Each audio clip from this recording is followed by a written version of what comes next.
안녕하세요. 저는 비뇨기과 전문의 김치민입니다. 오늘은 저에게 잊을 수 없는 한 환자분의 이야기를 해보려 합니다. 그분의 이름은 최동철, 52세의 남성이었습니다. 그날은 평범한 월요일 아침이었습니다. 진료 대기실에는 평소처럼 많은 환자들이 있었지만 그중 한 중년 남성이 유난히 불안한 표정을 짓고 있었습니다. 간호사가 차트를 건네며 말했습니다. 선생님, 다음 환자분은 최동철 씨입니다. 혈뇨로 내원하셨어요. 혈뇨, 즉 소변에 피가 섞여 나오는 증상. 단순한 요로 감염일 수도 있지만 때로는 신장이나 방광의 종양 같은 심각한 질환일 가능성도 있습니다. 저는 진료실 문을 열며 환자를 맞이했습니다. 안녕하세요. 최동철 씨, 어디가 불편하셔서 오셨나요? 그는 다소 긴장된 목소리로 대답했습니다. 며칠 전부터 소변에 피가 섞여 나오더라고요. 처음엔 별일 아닌 줄 알았는데 점점 심해져서 저는 자세한 병력 청취를 시작했습니다. 흡연 여부, 가족력, 과거 질병, 직업 환경 등을 하나하나 확인했습니다. 그는 30년 넘게 흡연을 해왔고 공장에서 근무하며 화학물질에 자주 노출되어 있었다고 했습니다. 저는 초음파 검사를 진행했습니다. 모니터 화면 속 방광의 한쪽 벽면에 작고 하얀 덩어리가 보였습니다. 순간 가슴이 철렁 내려앉았습니다. 혹시 종양인가?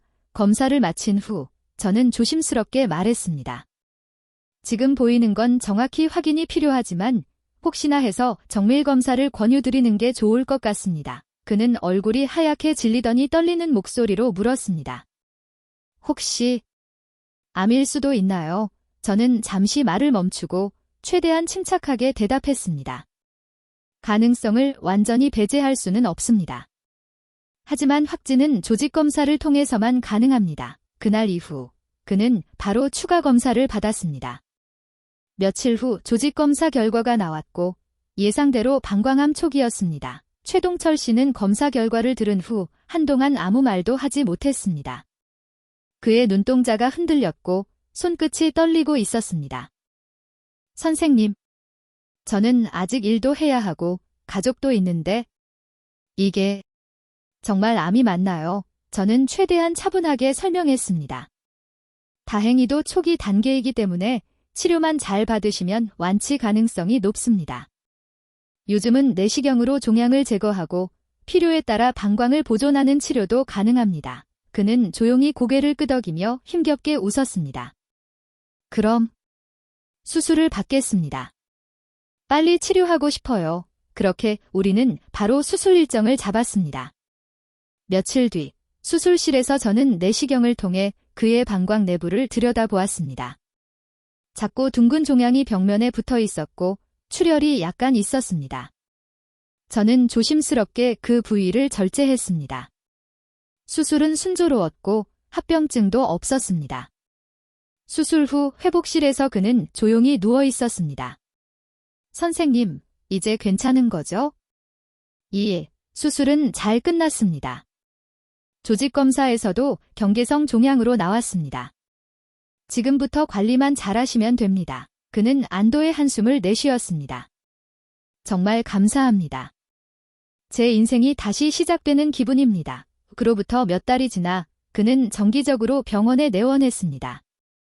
항상 밝은 미소로 들어와 저를 반겼고 건강 상태도 매우 좋았습니다. 그러나 인생은 언제나 예측할 수 없는 방향으로 흐릅니다. 어느 날 진료 중간에 간호사가 다급히 들어왔습니다. 선생님, 최동철 씨가 응급실로 실려오셨습니다. 저는 깜짝 놀라 급히 응급실로 달려갔습니다. 그는 침대에 누워 얼굴이 창백했고 소변줄에는 다시 피가 섞여 있었습니다. 이게 어떻게 된 거죠? 며칠 전부터 다시 혈뇨가 시작됐다고 합니다. CT 검사 결과 방광 벽 깊은 곳에 새로운 종양이 발견되었습니다. 이건 단순 재발이 아닌 근육층을 침범한 진행성 암이었습니다. 저는 깊은 한숨을 내쉬며 현실을 받아들여야 했습니다. 이제는 더 이상 방광을 지킬 수 없겠구나. 그날 밤 그는 가족과 함께 병실에 있었습니다. 부인은 그의 손을 꼭 잡고 울고 있었고 그는 담담히 저를 바라보며 말했습니다. 선생님, 이번에도 잘 부탁드립니다. 저는 믿습니다. 그로부터 며칠 후, 저는 최동철 씨의 추가 검사를 마치고 치료 방침을 설명하기 위해 가족과 함께 면담을 진행했습니다. 현재 종양이 방광 근육층까지 침범했습니다. 이 단계에서는 방광을 제거하는 수술, 즉 방광 적출술이 필요합니다. 그의 아내는 눈물을 삼키며 물었습니다. 그럼 방광을 없애면 소변은 어떻게 하나요? 인공 방광을 만드는 방법이 있습니다. 소장 일부를 이용해 새로운 소변 주머니를 만들거나 복부에 소변 배출구를 만들어 주머니를 착용하게 됩니다. 최동철 씨는 잠시 생각에 잠기더니 고개를 끄덕였습니다. 제가 살 수 있다면 뭐든 하겠습니다. 수술 준비는 빠르게 진행되었습니다. 저는 동료 의사들과 함께 방광 적출술에 들어갔습니다. 수술은 장시간 이어졌고 종양은 이미 방광을 넘어 주변 조직 일부까지 퍼져 있었습니다. 하지만 다행히 전이는 발견되지 않았습니다. 수술 후 중환자실에서 그는 천천히 눈을 떴습니다. 몸은 약해 보였지만 눈빛에는 희미한 생기가 있었습니다. 선생님, 저 살아있네요. 저는 미소를 지으며 대답했습니다. 잘 버텨주셨습니다. 이제부터 회복만 남았습니다. 그는 며칠 동안 극심한 통증과 불편함을 견뎠습니다. 소변 주머니를 처음 사용하는 것도 쉽지 않았습니다. 하지만 그는 언제나 긍정적인 말을 잃지 않았습니다. 이것도 제 새로운 삶의 일부라고 생각하려고요. 그의 회복 속도는 놀라울 만큼 빨랐습니다. 3주 후 그는 보조기를 짚고 병원 복도를 걸었습니다. 간호사들이 놀라며 박수를 쳤습니다. 그는 웃으며 말했습니다. 내가 이렇게 다시 걷게 될 줄이야? 의사 선생님들 덕분입니다. 퇴원 당일, 그는 제게 작은 상자를 건넸습니다. 별건 아니지만 감사의 마음이에요. 상자 안에는 손수 만든 나무 십자가가 들어 있었습니다. 수술 중에도 저를 위해 기도해 주셨을 것 같아서요. 저는 순간 말이 막혔습니다. 그의 진심이 느껴졌습니다. 그로부터 몇 달 뒤, 그는 정기검진을 위해 다시 병원에 왔습니다. 그는 여전히 건강했고 얼굴에는 평온한 미소가 가득했습니다. 선생님, 요즘은 작은 일에도 감사하게 돼요. 이 병을 통해 제 인생이 달라졌어요. 저는 조용히 고개를 끄덕였습니다. 그 마음이 가장 큰 약입니다. 시간은 빠르게 흘렀습니다. 수술 후 1년이 지난 지금, 최동철 씨는 다시 일상으로 돌아가 있었습니다. 그는 여전히 조심스럽게 움직였지만 표정에는 예전보다 훨씬 밝은 빛이 돌았습니다. 선생님, 저 이제 공장 일도 조금씩 다시 하고 있습니다. 그가 내원했을 때 나는 반가운 마음으로 웃었습니다. 정말 대단하십니다. 몸은 괜찮으세요? 조금 불편하긴 하지만 살아있다는 게 참 감사하네요. 그는 건강을 되찾은 후 가족과의 관계도 달라졌다고 했습니다. 예전에는 일만 하느라 가족을 돌볼 여유가 없었지만 이제는 하루하루를 소중히 여기며 살고 있다고 했습니다. 아내랑 여행도 다녀왔어요. 그동안 고생만 시켰는데 이제라도 같이 웃고 싶더라고요. 그의 말을 들으며 나도 마음이 따뜻해졌다. 환자가 병을 이겨내고 새로운 삶을 찾는 모습을 보는 건 의사로서 가장 큰 보람이었다. 하지만 병이라는 건 언제나 방심을 허락하지 않는다. 그로부터 반년 뒤, 그는 다시 내원했다. 그의 얼굴에는 다시 어두운 그림자가 드리워져 있었다. 선생님, 또 피가 섞여 나와요. 나는 심호흡을 하며 검사를 준비했다. CT와 MRI 결과는 충격적이었다. 이번에는 폐에 작은 결절이 보였다. 전이었다. 결과를 들은 그는 한동안 침묵했다. 이제 끝인가요? 나는 조심스레 고개를 저었다. 아직 아닙니다. 항암 치료로 충분히 조절할 수 있습니다. 그는 미소를 지으며 담담히 말했다. 선생님, 저는 이제 두렵지 않아요. 처음 진단받았을 때는 죽음이 무서웠지만 지금은 하루하루가 선물 같아요. 그는 항암 치료를 시작했다. 머리카락이 빠지고 체중이 줄었지만 그는 여전히 긍정적인 말투를 잃지 않았다. 오늘은 커피 냄새가 참 좋네요. 이 병원에 오면 이상하게 마음이 편해요. 나는 그가 점점 약해지는 걸 느끼면서도 그의 눈빛에서 희미한 생명력을 보았다. 그는 매번 진료를 마칠 때마다 이렇게 말했다. 선생님, 다음 달에도 뵐 수 있겠죠? 나는 언제나 같은 대답을 했다. 물론이죠. 꼭 오셔야 합니다. 그리고 그가 병실 문을 나설 때마다 나는 마음속으로 조용히 기도했다. 부디 이 사람에게 조금만 더 시간이 허락되기를. 항암 치료는 생각보다 길고 힘든 여정이었다. 치료가 반복될수록 그의 몸은 점점 지쳐갔고 얼굴빛도 창백해졌다. 하지만 그 어떤 순간에도 그는 불평하지 않았다. 선생님, 오늘도 해보죠. 제가 버티면 가족들도 웃을 수 있을 테니까요. 그의 말은 단순했지만 매번 내 마음을 울렸다. 그는 고통 속에서도 희망을 놓지 않았다. 때때로 병실을 찾은 아내가 그의 손을 잡고 울면 그는 오히려 아내를 위로했다. 괜찮아, 여보. 나 아직 안 끝났어요. 나는 그런 그의 모습에서 용기의 의미를 배웠다. 의학적으로는 단지 환자였지만 인간적으로 그는 내게 스승이었다. 항암 치료가 6개월째 접어들 무렵 그의 상태는 점점 악화되기 시작했다. 기침이 잦아지고 식사도 거의 하지 못했다. 그럼에도 그는 병원에 올 때마다 웃었다. 선생님, 저 아직 살아있어요. 이 정도면 괜찮죠. 그날은 유난히 하늘이 맑았다. 진료를 마친 후 그는 잠시 창밖을 바라보더니 말했다. 선생님, 사람은 왜 병이 와야 삶이 소중하다는 걸 깨닫는 걸까요?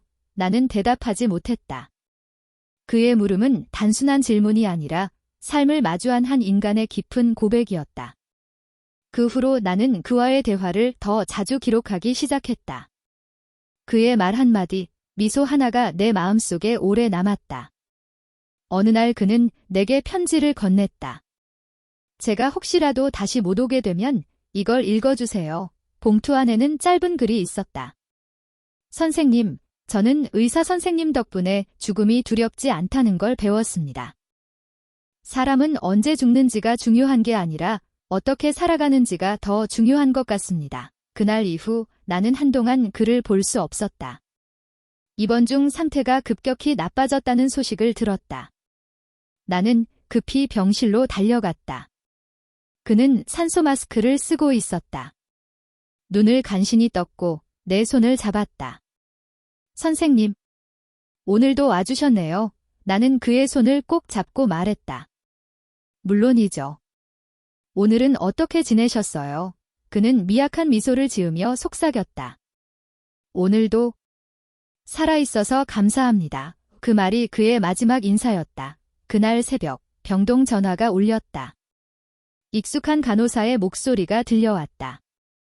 선생님, 최동철 환자분께서 조금 전에 편히 가셨습니다. 이 순간 아무 말도 할 수 없었다.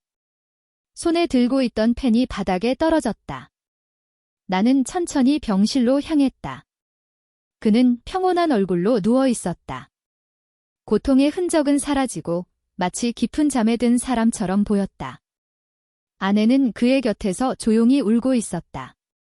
나는 그의 손을 마지막으로 잡았다. 차가워진 손끝에서 그의 지난 시간과 용기가 느껴졌다. 그는 정말 끝까지 싸워냈다. 그의 병실 벽에는 그가 손수 쓴 작은 쪽지가 붙어 있었다. 오늘 하루도 감사했습니다. 그 문장을 보는 순간 눈물이 멈추지 않았다. 그의 죽음은 슬펐지만 그가 남긴 말은 내게 삶의 의미를 다시 가르쳐 주었다.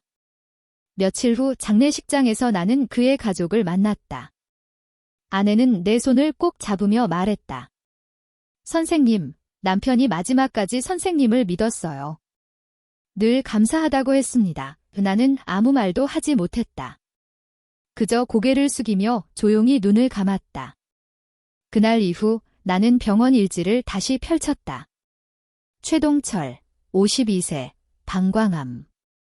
처음엔 두려움 속에 시작했지만 마지막엔 누구보다 평온했다. 나는 그 기록 아래에 짧게 한 문장을 더 적었다. 그는 나의 환자였지만 동시에 나의 스승이었다의 시간이 흘러도 나는 그를 잊을 수 없었다. 가끔 힘든 환자를 만날 때면 그의 웃음을 떠올렸다. 오늘도 살아있어서 감사합니다. 그 말이 내 가슴에 깊이 새겨져 있었다. 어느 날 진료를 마치고 병원 옥상에 올랐다. 하늘은 유난히 맑았다. 바람이 얼굴을 스치고 지나가며 마치 그가 내 곁에 있는 듯한 느낌이 들었다. 나는 하늘을 보며 속삭였다. 최동철 씨, 오늘도 잘 지내시죠? 선생님도 여전히 당신을 기억하고 있습니다. 그 순간 마음이 이상하게 편안해졌다. 의사로서 수많은 환자를 만나지만 그처럼 내 인생에 흔적을 남긴 사람은 없었다. 그리고 나는 다짐했다. 앞으로 마주할 모든 환자에게 조금 더 따뜻한 마음으로 다가가자고. 그가 내게 보여준 용기와 감사의 마음을 이제는 내가 다른 이들에게 전해주어야 한다고. 최동철 씨가 세상을 떠난 지 어느덧 몇 달이 흘렀다. 병원 복도는 여전히 분주했고 새로운 환자들이 매일같이 진료실 문을 두드렸다. 하지만 나는 예전과 달라져 있었다. 예전엔 환자의 질병만을 보았다. 수치, 검사 결과, 치료 계획. 그것이 내 일의 전부라고 생각했다. 하지만 지금은 환자의 얼굴을 먼저 본다. 그들의 표정, 말투, 그리고 두려움 속에 담긴 마음까지. 최동철 씨는 내게 의학 이상의 것을 가르쳐 주었다. 그는 고통 속에서도 미소를 잃지 않았고 죽음을 앞두고서도 감사하다는 말을 했다. 그가 떠난 후에도 그 말이 내 삶을 바꾸었다. 나는 더 이상 병을 치료하는 사람만이 아니다. 이제는 사람의 마음을 돌보는 의사가 되고 싶다. 누군가에게는 단 한마디의 따뜻한 말이 약보다 더 큰 힘이 되기도 하니까. 어느 날 진료실에 한 젊은 환자가 들어왔다. 선생님, 저 무서워요. 검사 결과가 나쁘대요. 그 말에 나는 예전의 나처럼 의학적 설명을 하지 않았다. 그저 그의 손을 잡고 말했다. 괜찮습니다. 우리 함께 해봅시다. 혼자가 아니에요. 그의 눈빛이 조금씩 풀어지며 작은 미소가 피어났다. 그 순간 나는 마음속으로 조용히 중얼거렸다. 동철 씨, 당신이 제게 가르쳐준 그대로 하고 있어요. 진료가 끝난 뒤 나는 병원 옥상으로 올라갔다. 노을이 붉게 물든 하늘을 바라보며 그의 미소가 떠올랐다. 바람이 불어와 머리카락을 스치자 마치 누군가가 잘하고 있어요 하고 말하는 듯 했다. 나는 하늘을 향해 말했다. 감사합니다. 그리고 잊지 않겠습니다. 그날 밤 일기장에 이렇게 적었다. 죽음은 끝이 아니라 또 다른 시작이다. 누군가의 삶이 내 안에서 이어질 때 그 사람은 결코 사라지지 않는다. 의사로서 그리고 한 인간으로서 나는 이제야 비로소 치유의 의미를 알게 되었다. 치유란 단지 병을 고치는 일이 아니라 상처받은 마음을 안아주는 일이라는 것을. 최동철 씨의 이야기는 내 삶 속에서 여전히 살아있다. 그가 남긴 미소, 그가 했던 마지막 말, 오늘도 살아있어서 감사합니다. 그 문장은 지금도 내 진료실 벽에 걸려 있다. 그 문장을 볼 때마다 나는 스스로에게 묻는다. 오늘 나는 감사하며 살았는가? 그리고 조용히 답한다. 오늘도 감사합니다.